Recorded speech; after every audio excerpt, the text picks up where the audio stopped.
اعوذ باللہ من الشیطان الرجیم بسم اللہ الرحمن الرحیم قال نوح رب انہم عصونی واتبعوا من لم يزده ماله وولده الا خسارا ومکروا مکرا کبارا وقالوا لا تذرن آلهتكم ولا تذرن ودا ولا سواعا ولا يغوث ويعوق ونسرا وقد أضلوا كثيرا ولا تزد الظالمين إلا ضلالا مما خطيئاتهم أغرقوا فأدخلوا نارا فلم يجدوا لهم من دون الله أنصارا صدق اللہ العظیم۔ نوح علیہ السلام نے کہا، اے میرے پروردگار، ان لوگوں نے میری نافرمانی کی اور ان لوگوں کے پیچھے لگ گئے جن کے مال اور اولاد نے ان کے لیے خسارہ ہی بڑھایا۔ ان لوگوں نے بڑے بڑے مکر و فریب کیے اور کہا کہ اپنے خداؤں کو کبھی نہ چھوڑنا، نہ ود کو چھوڑنا، نہ یغوث کو، نہ یعوق کو اور نہ نصر کو۔ انہوں نے بہت سے لوگوں کو گمراہ کیا ہے،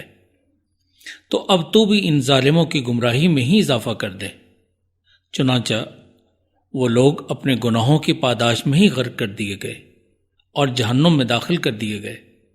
پھر انہوں نے اپنے لیے اللہ سے بچانے والا کوئی مددگار نہ پایا۔ ماقبل آیات میں نوح علیہ السلام کی دعوت حق کی طویل مساعی کے تسلسل میں ایک اہم سوال کا ذکر ہے کہ تم لوگوں نے دعوت الہی کو ٹھکرا کر کائنات کے خالق و مالک اللہ رب العزت کے شایع نشان معاملہ نہیں کیا۔ ما لکم لا ترجون للہ وقارا، اللہ نے خود تمہاری تخلیق کی، طبق در طبق آسمان کی چھت فراہم کی، روشنی اور توانائی کے سرچشمے سورج، چاند، ستارے تخلیق کر کے انہیں ایک مربوط نظام کا پابند بناتے ہوئے تمہاری خدمت میں لگا دیا۔ پھر یہ عظیم الشان بے شمار منافع کی آماجگاہ زمین، جس کے بارے میں یہ حقیقت ہمیشہ پیش نظر رکھی جانے والی ہے کہ اسی سے بندگان خدا کی تشکیل ہوئی، اسی سے ان کی نشو و نما کی گئی اور اسی پر متعین عرصہ حیات گزار کر اسی کی گہرائیوں میں انہیں واپس جانا ہے۔ یہ زمین اپنی وسعتوں کے باوجود تنگ دل اور خود غرض انسانوں کے ہتھے اس طرح چڑھی کہ نفرتوں، دشمنیوں اور تنازعات کے علاوہ تفریق و انتشار اور ظلم و عدوان کا باعث بنا دی گئی۔ زیر مطالعہ آیات میں نوح علیہ السلام نے ان عوامل، اسباب و محرکات کا بالتفصیل ذکر کیا ہے جو ان کی طویل داعیانہ مساعی، تبلیغ و دعوت حق اور بندگی رب کے کردار اور جدوجہد کے نتائج سے مایوسی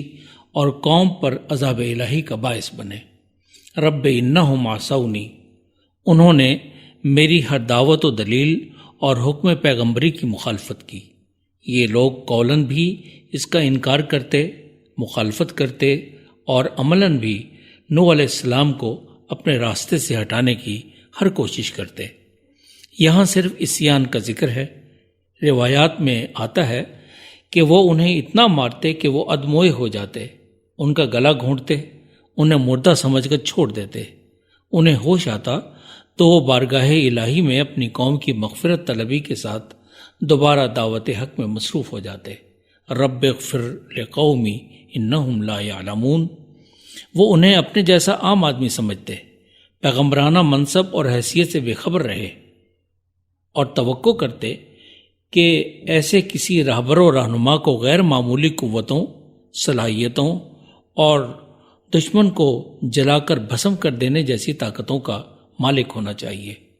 انہوں نے پیغمبر کو بھی اپنے خود ساختہ جاہلانہ تصورات کے فریم ورک میں ناپنا، تولنا اور دیکھنا چاہا۔ نوح علیہ السلام نے ان کی خواہشات کے جواب میں ہمیشہ مظاہر قدرت الہی کو ہی بطور دلیل پیش کیا۔ قوم نوح نے پیغمبر، اس کی پاکیزہ سیرت اور مدلل و برحق دعوت کے مقابلے میں اپنے خود ساختہ نظریات و معیارات پر پورا اترنے والے اور مفادات کا تحفظ کرنے والے جاہلوں کی پیروی ہی کی، جنہوں نے ان بدبخت امرائے قوم اور ان کے متعلقین کی جہالت اور بدبختیوں میں اضافے کے ذریعے ان کے لیے خسارے اور تباہی کا سامان بھی کیا اور پوری قوم کے لیے عذاب الہی کا سبب بھی بنے، جبکہ پیغمبر کا ساتھ انہی چیرہ دستوں کے ظلم اور جبر کا شکار اور معاشی معاشرتی عدم تفاوت کا نشانہ بننے والے نفسیاتی مسائل سے دوچار مغلوب و مقہور اور مجبور و بے بس لاچار انسانوں نے ہی نوح علیہ السلام کو اپنا والی وارث بنا کر اپنے دکھوں کا مداوع کیا، مگر یہ لوگ تعداد میں تھوڑے تھے، اس لیے سرداران قوم نوح نے ان کے اسلام اور نوح علیہ السلام کے ساتھ کو حقارت کی نظر سے دیکھا اور طعنہ کے طور پر اپنایا کہ اگر نوح علیہ السلام واقعتاً پیغمبر الہی اور واجب التقلید ہوتے تو ان حقیر و فقیر اور ہمارے غلام لوگوں کی بجائے کوئی خاندانی، طاقتور اور دولت مند صاحب حیثیت ان پر ایمان لاتے۔ وَمَكَرُوا مَكْرًا كُبَّارًا، ان بدبختوں نے مخالفت نوح میں بڑے بڑے مکر اختیار کیے اور طرح طرح کی چالیں چلیں۔ نوح علیہ السلام کی کردار کشی کی گئی، ان کی تکذیب ہوئی، انہیں سرداری اور دولت کا حریص قرار دیا گیا، ان کے معاشی اور معاشرتی مقام کو نشانہ تضحیک و انکار بنایا، ان کے امر بالمعروف اور نہی عن المنکر کے کردار کو مشتبہ کیا، اللہ کی توحید اور بلا شرکت غیر اقتدار اور اختیار کو مسترد کیا، اور اپنی نسلوں اور بچوں کو مستقل نصیحت و وصیت کی کہ اپنے خداؤں اور معبودوں کو نہ چھوڑنا، اپنے گمراہ عقائد و نظریات پر ڈٹے رہنا۔ روایات ہیں کہ نوح علیہ السلام نے ان بدبختوں کی 3 سے زیادہ نسلوں میں تبلیغ حق کی، مگر اپنے آباء و اجداد کی اندھی تقلید اور نصیحت کی جاہلانہ تعمیل کے رویے نے انہیں حق سے دور ہی رکھا۔ آیات زیر مطالعہ میں ان کے 5 معبودوں کا ذکر ہے: ود، سوا، یغوث، یعوق اور نصر۔ بعض مفسرین کی رائے میں یہ آدم و نوح علیہ السلام کے درمیانی زمانے کے نیک اور صالح بندے تھے، توحید و شریعت کے پاسدار، جن کا احترام بھی تھا اور تقلید کا رویہ بھی، مگر شیطان نے انسانوں کو تقدس کے لبادے میں مبتلا کر کے انہیں شرک کا محور بنا دیا۔ ان کی تصاویر اور مجسمے بنائے گئے اور ان کے سامنے جھکنے، دعا کرنے اور حاجت روی کے مشرکانہ وغیر معاہدانہ راستے پر لگا دیا۔ بعد ازاں ان کی پرستش عرب کے مختلف علاقوں اور قبیلوں میں بھی رائج ہو گئی۔ نوح علیہ السلام نے 900 سال سے زائد مبلغانہ جدوجہد میں ناکامی اور مایوسی کے عالم میں اللہ کی جانب سے یہ علم اور خبر دیے جانے کے بعد کہ یہ لوگ اب ایمان لانے کی امید کی منزل سے آگے نکل گئے ہیں اور نسل در نسل اپنے لیے شدید گمراہیوں کا انتخاب کر چکے ہیں، اب ان میں خیر کی کوئی رمق باقی ہے، نہ قبول حق کا کوئی امکان،